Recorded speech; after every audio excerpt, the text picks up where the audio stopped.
Hi, this is Corey. And I'm Sharonda. And this is Until Forever. This is a relationship podcast. We don't claim to be experts or gurus or anything like that. We just want to help somebody, and we hope that you all will turn around and help us too. And today we have an amazing couple that we know are not only going to help us, but are also going to be a blessing to you.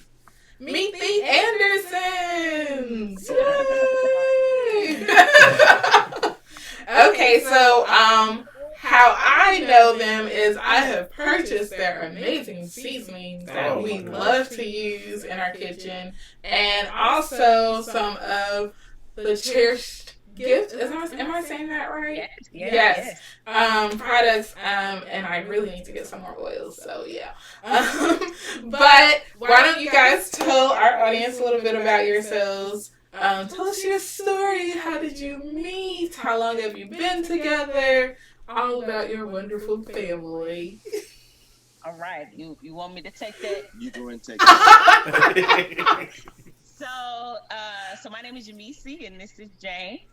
Let's see. We met in 2015. The way that we officially met was his car was getting ran into the back of while I was sitting up at Campus Cut. And I'm looking out the door, and I'm like, oh, somebody's car getting ran into. That was when Michael was still here. I say, Michael, who car is that? She say, James. I say, well, whoever James is, your car getting hit. So that's how we, first met. But his official, I guess, ask me out type of thing was, I was walking through the shop, and he goes, hey, you know how to cook? Yeah, why?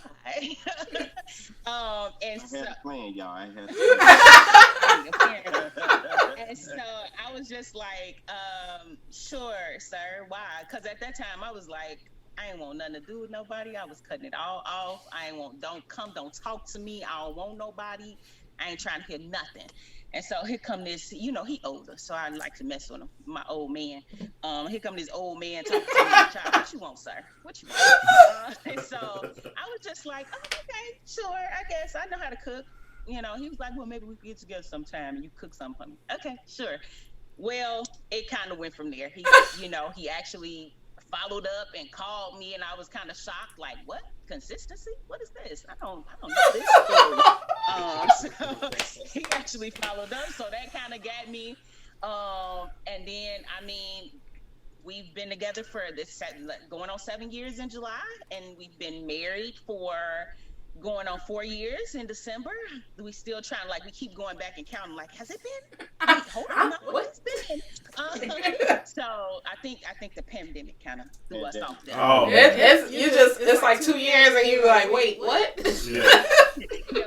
So 2 of them years blurred together. I think that's why we still kind of questioning them numbers.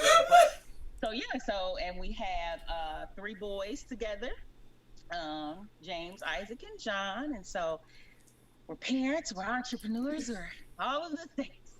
That's a little bit about us. So how did you guys get into entrepreneurship? You want to talk about that? Well, you go. How did we get into it? How did we get into it? Uh-oh.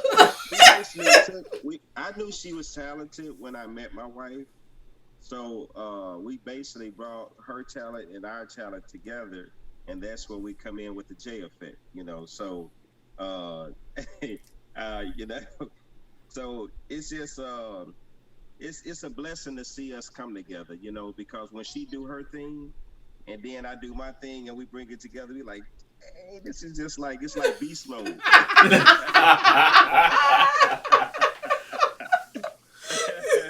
I love it.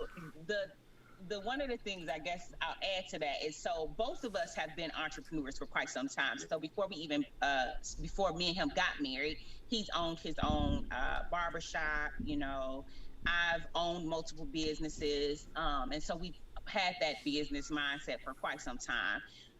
So when we got together, that's one of the things that for me I pray about is how to come together with him and how to make some things working. So we've had several attempts at business ventures, and they've all somehow surrounded cooking because that's a passion of both of ours. And so we initially started just doing like Friday, Saturday meals, and then I was in school at the time. I was like, sir, this ain't gonna work. And so then we came back, and we were just doing like some meal deals. Now, when we came back, I didn't expect a spice line. Like, it was just kind of like, when I say God baby stepped me through that whole process, it was like, oh, here's the new logo for y'all coming back out. Okay, sure. Then next thing I know, I asked him, I said, because he loves to grill. He loves to grill. Like, that literally is his piece. Like we was talking about, like, that he is at peace when he got there on the grill. And so his food is always good. Like, I tell people all the time, that's the first barbecue I ever had that I ain't have to put no barbecue sauce on. And baby, that's a compliment. You can't put no sauce on it, it's good. That's right. And so but it would be good, but every now and again when people would order, sometimes it would be salty, different things like that. And so I came to him with the idea, and I said, what if we make our own spices? And he looked at me like, girl, what you talking about, Willis? You don't mess with the recipe. I don't know about that. And so I said, I'm the person, I hear you, but I hear what the Lord's saying to me. So I'm like, all right, cool. So I just started mixing some stuff up. I honestly just started doing some things in the kitchen. And then he tasted it, and he was like, yeah. Oh, okay. So then, we started cooking with it. We had our first catering job that year off of it. So we started cooking with it. We started tweaking some things and doing stuff. And next thing we know, we start hearing, people saying, oh, this is good. And they were like, oh, it tastes the same as it did last time. So we knew we had gotten that consistency thing down.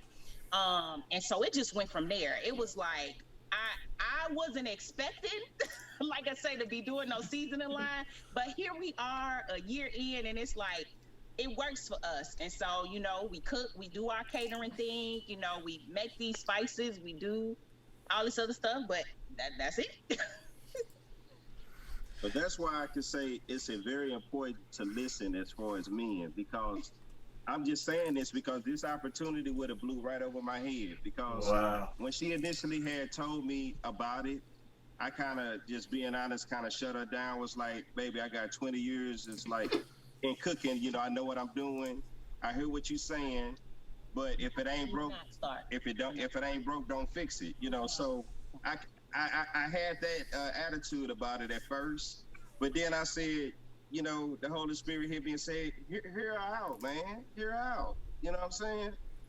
And then once I heard her out and we actually tried it, I was like, well, thank you, Jesus.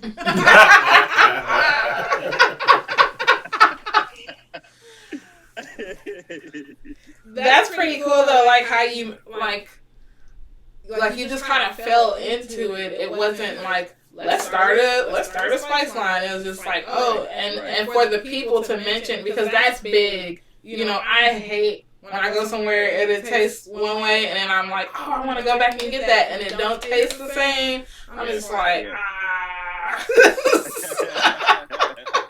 And that's the thing. Every time we grill now, everybody's, oh, the meat's always so good. That's our seasoning. Like, and that's just a dope feeling within itself. Like, that's something we created. Like, own that, and people are enjoying it. Okay, let's go. Good thing I wrote the recipe down. I don't know who writes stuff down, so I'd be like, oh, what did I do? They're like, give me the recipe. I don't have it.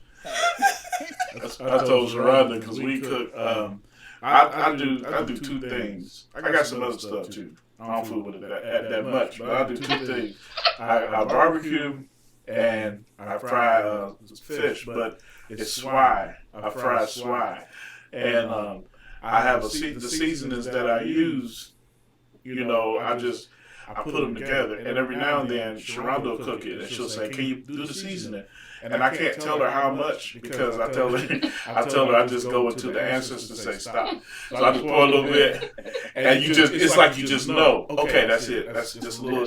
That's all you need. But I'm telling you, the Cajun And that's his favorite. What's And the- now we're out of everything. All of the black-owned businesses we were supported with our and now it's time to get back on the grill. So I'm like, okay, I gotta It's get time. the sauces and get the seasonings again. It's time. But he loves the Cajun. I like using the garlic and herb because I'm big on using garlic powder and onion powder, not the salts. Because I feel like, that's too much sodium. And so that was all her. That garlic and herb. That was all. That was the Holy Spirit. Her and the Holy Spirit. Because it was like, oh, make garlic and herb. I said, okay, Holy Spirit, what's the recipe? Right. And I promise you, it was like he gave me exactly the ratios of everything, and I mixed it, and that.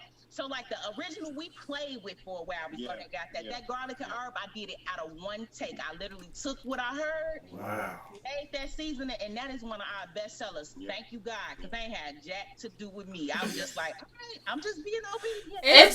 It's good. Yes, I use it in my chicken noodle soup. I use it when I'm seasoning chicken, ground beef, ground turkey, fish. It can go on everything. Pasta, it can go on everything. And I'd rather use, like, people open our seasoning cabinet and they're just like, oh, what's in here? Like, when they see us do chicken, like, we had guests over a few times and they were like, eating the chicken and they were like, oh, I forgot y'all season. Like, yes, I put seasonings on my food. It's not just the salt and pepper thing here. Like, I put different... That really is. I need some flavors coming out of this food. So, I love your products because it saves me time and money getting all these other seasonings in the store. So, yes. Yes. Well, I appreciate the support for sure. Yes, we do. And we're definitely going to link the store under this episode so that people can shop the line and test it out for themselves. So back to the relationship. So since you guys work together, you're married, you have your business and everything like that, how does that work, like, in your relationship? Like, are there ever moments where y'all like, we done had a little bit too much together time? Or is it like how he was singing before we started recording and y'all just be like, oh. We've been in the house for 2 years and then had 2 additional babies. I'm telling you, I love this man. We all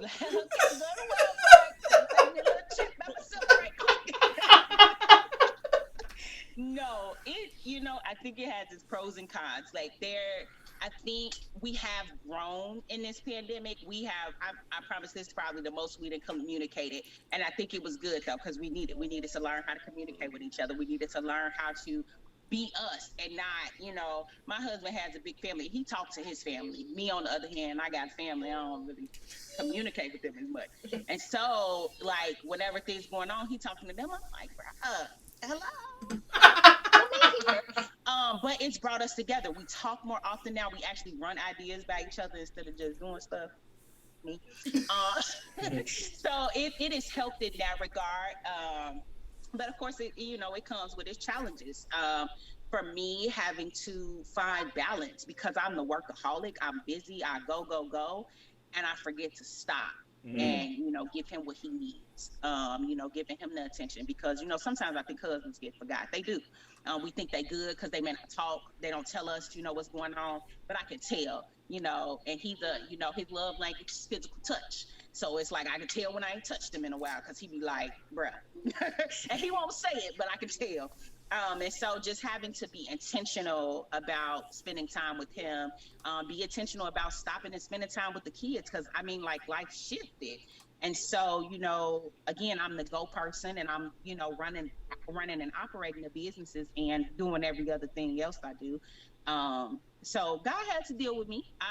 We ain't gonna sit back and act like, I had it perfect. He's had to deal with me with stop, be present, stop, spend that time, stop, touch, stop, give a hug, just whatever that is. And so, again, it's had its pros, it's had its cons, but I think it's all for the good. Like even in those bad things, there's been lessons to coming closer together. So. I always say the pandemic made or broke relationships. And it was really that major test that really let you know if what you were in was real or not. Because I think being around somebody, man, during a time when you can't go nowhere, you really start to find out, bruh, is this who I married? Like, who is this person? I ain't never seen this one before. Like, who is this? So it really did. It made or broke relationships. So it's nice to see that you all, powered on through that. I love that. I love it. They got 2 more little ones from the, I keep telling her I'm gonna be like, oops, one time, because I want another one. I think I want another one.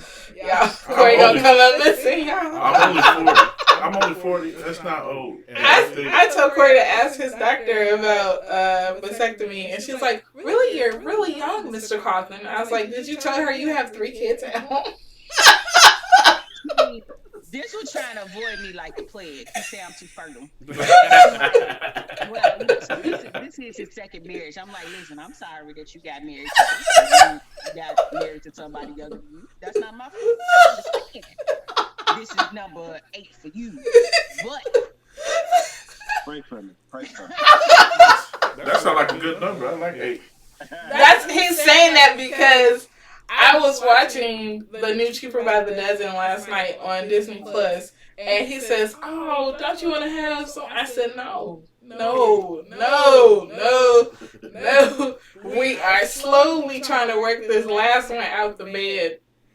And like we have a love seat in our bedroom too, so it's sometimes where I just be like, "Can you sleep on the love seat?" And she'll start over there, but then you wake up in the middle of the night and she's like this in the middle of you. Like I'm just like every time. I'm like I know I'm trying to look at the good part of this. Like I know it's gonna be a day that comes where she's not gonna want to even step foot in our room, but it's like right now I really just want to spread out in this king size bed that don't seem like it's a king size bed anymore. I feel like king size beds is a trap. See, we had us a queen at first, and we was cool. We only had 1 kid. Then we updated to a king. Oh, more space. I think the Lord was like, "You got some more space here. Let me drop a couple more pieces in that little puzzle in that mattress." Baby, all comfortable in the middle, and you all on the edges, like don't fall out. Crooking your neck, hips ain't right. Wait a minute. Rubbing your shoulders. Every time he go to cuddle, one of them wake up. I'm sorry. I call them cock blockers. Every time, bro.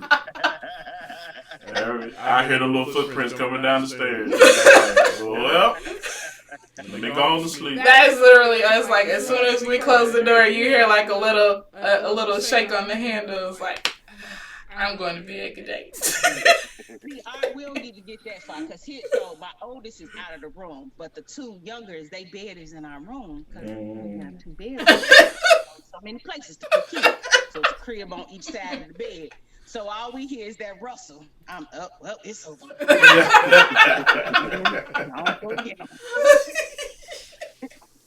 Oh man. How would you all describe your relationship? Like, would you say it's like a traditional thing? Like you modeled it after people you saw their relationships, or you were like, you know what? I like that. Let's try that. Or do you just kind of do like your own thing as you grow together?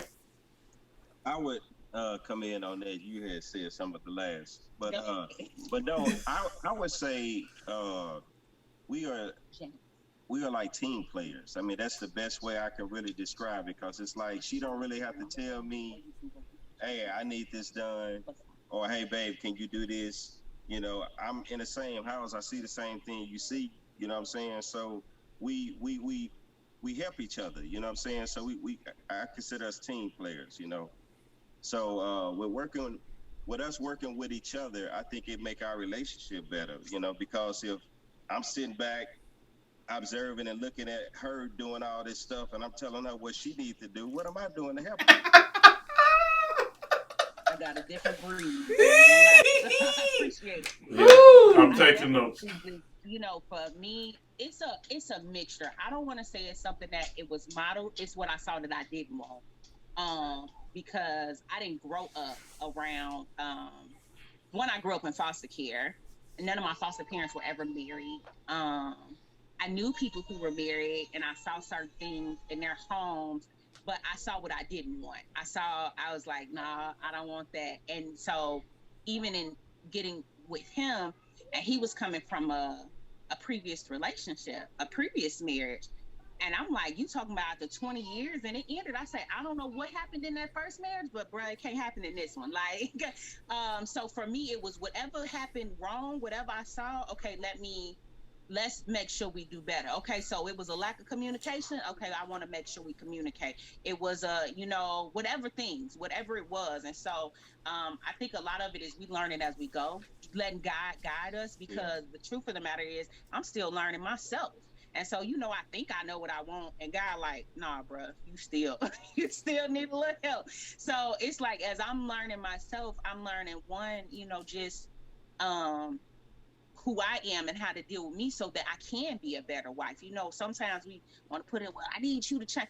Okay, wait a minute. Is it really him, or is it just my perception of what he's doing? And I'm learning. That's good. My perception. That's good. And so I have to pray, and I say, and again, because of just the history that I come from, God help me to see him in the right way. And so I do get to, like, there's times when I might have been annoyed by something, but it's like, that's the way he's expressing love. And I may not necessarily accept love in that way, but I can't be mad at him for his way of expressing love. I don't necessarily like it. I still get on him and say, hey, I like this. But I do, I'm learning to, again, allow God to guide it. So I'm learning as I go, and not based off of what I see in the world, but like asking the Holy Spirit to help me see it right, help me interact with him, show me how to touch him, show me how to talk to him, because I didn't grow up with that. I don't know what it looks like. And I want a healthy marriage. I told him, bro, I don't know what to tell you. This going to the end. This may be your second, but it's also gonna be your last. So I don't know. That Chi-Town, bro. Hey, see, with the Chi-Town, boy, you always say, boy, bye.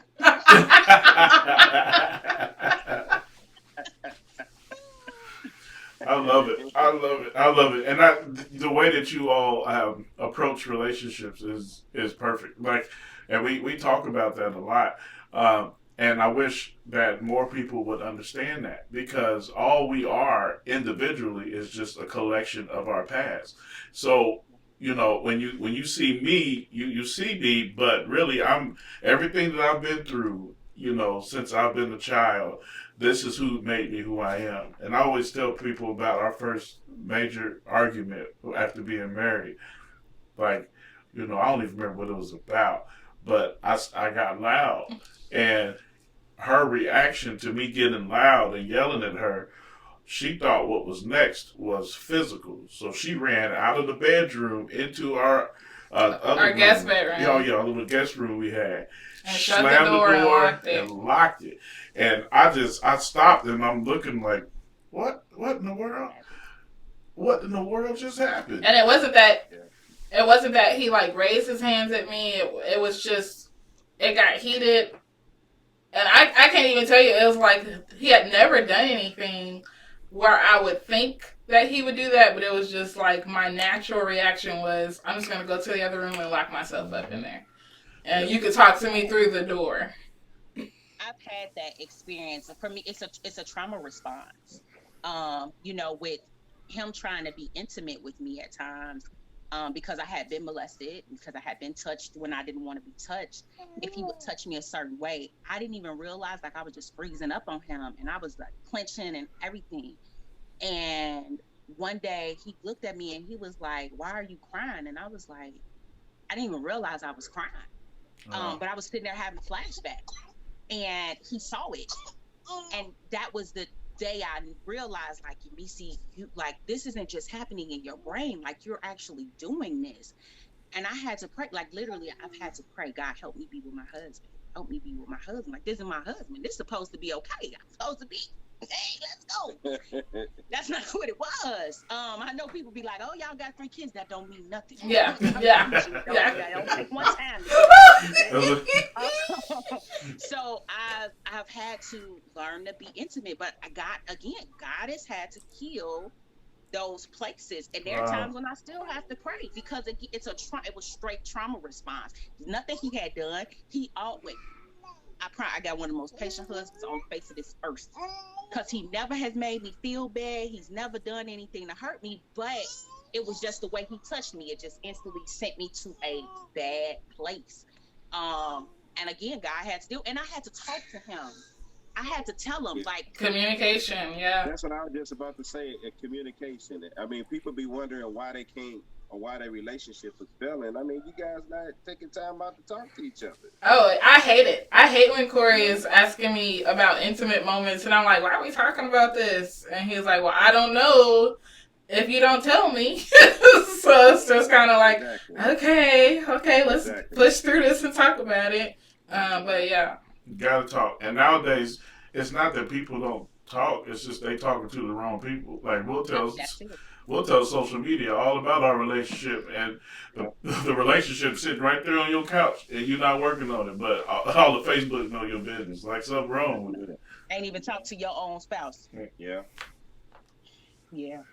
No, I can't be that person. I'm like, nah, bro. Again, this my first and only. This your second and last. I don't know what else. So however we got to make it work, I don't know. Like, I mean, look, bro, I be sitting up here watching the shows. You know, sometimes I ain't gonna be falling asleep. I be watching these little unsolved mystery shows, but I'm listening to it. This is last. I'm like, hey, somebody help me.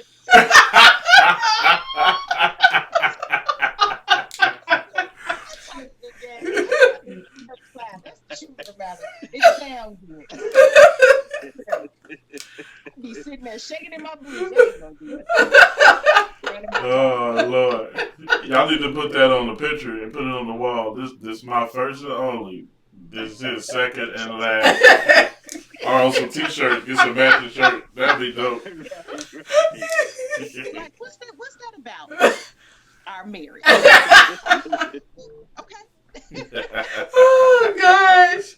Okay. Well, if you had to say one thing that you would want to share, like let other couples know, like they need to keep a priority for their relationship based on your experiences, what would it be? Want to start with that? No, I did that first. Yeah, I'm gonna pass it to you. I think if I had to leave you folks with one thing is to be intentional. Love it. Like, some marriages don't just happen; they're work, and sometimes we get in our everyday movements. You cleaning the house, you working, you doing all of these rote things, and you forget to take time out for one another. And some people are good about keeping date nights and things like that. For some of us, it's hard. Like, we got 3 small children. It's hard to, okay, we would have to find a babysitter for 3 kids, and I don't feel comfortable leaving 3 kids with one. I don't feel comfortable with one person, but I'm getting better. But to be intentional, be intentional about spending time, even if you can't get out the house. Okay, well, how can we have a little date night on the inside? Again, if you know that you struggle with touch or whatever, one, deal with your stuff. And second, be intentional. I know he loves to be touched. Okay, I gotta rub on that little bald head sometimes, so I just gotta be intentional because I know that it's something that he enjoys. And so that would be something that I would leave folks with. Nice. All right. Well, I would leave folks with being patient. I mean, honestly, yeah, that's one word that kind of rung my bell. But patient. I mean, we got to be realistic with what we got going on in our household. We got 3 kids. You know what I'm saying? So, she does a lot of work from home. So. And we homeschooling, so Lord Jesus, have mercy. So it's a lot going on, you know what I'm saying? So not only we talking about us, but I mean, really our kids is is a big factor in this as well. They need this exactly what we talking about right now. So it's a domino effect, you know. So it's important that we play our role because our kids are watching us. That's good. That's good. All right. Well, we thank you all, and we got kids knocking on the door right now. They probably at the end. Go on and give it. Well, we thank you guys so much. Again, everything is going to be linked under this video. You all please support them. They are an amazing couple with amazing products, and I know for a fact you guys, just from telling your testimony and talking about your relationship, you're blessing us. So I know you're going to bless somebody else and whoever's going to listen to this podcast. So thank you guys again. And thank you to the Andersons for joining us today. And to all of our followers, make sure that if you've received anything from this that was helpful to you, that you share. Let us know in the comments, inbox us, and don't forget to follow us on social media. That's it. All right. Thank you. We're going to take care. Thank you. Bye-bye. Bye.